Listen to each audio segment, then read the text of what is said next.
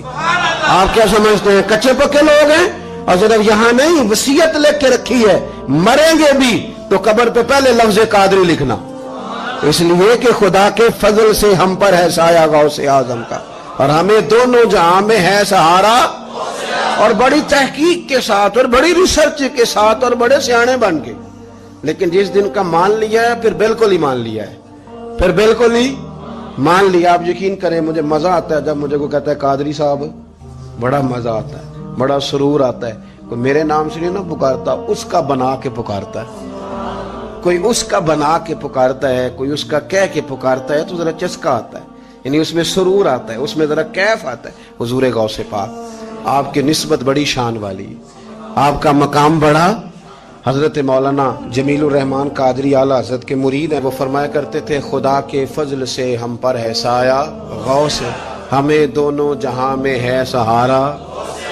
اور قادری کہتے ہیں غوث پاک سے پیار کرنے والے کو، جو بھی پیار کرے وہی قادری ہے۔ تو خدا کے فضل سے ہم پر ہے سایہ، ہمیں دونوں جہاں میں ہے سہارا، خدا دے گا منادی حشر میں یہ قادریوں کو، کہاں ہے قادری کر لے نظارہ غوث اعظم، کہاں ہے قادری کر لے نظارہ۔ اور پھر فرماتے ہیں جمیل قادری 100 جاں سے ہو قربان مرشد پر، اپنے شیخ کی بات کرتے ہیں، جمیل قادری 100 جاں سے ہو قربان مرشد پر، بنایا جس نے مجھ جیسے کو بندہ غوث اعظم کا۔ یہ غوث اعظم واحد صوفیاء کی جماعت میں امام ہستی ہیں کہ کوئی کسی بھی سلسلے سے تعلق رکھے، وہ نقشبندی ہے، وہ چشتی ہے، وہ سہروردی ہے، آج آپ کو سارے 11ویں دیتے نظر آئیں گے۔ اس لیے کہ غوث اعظم رضی اللہ تعالیٰ عنہ کے فیض جب برسا ہے تو می بن کے ہی برسا ہے، اور ہر جگہ ہی برسا ہے، ہر جگہ ہی برسا ہے۔ تو بجائے اس کے کہ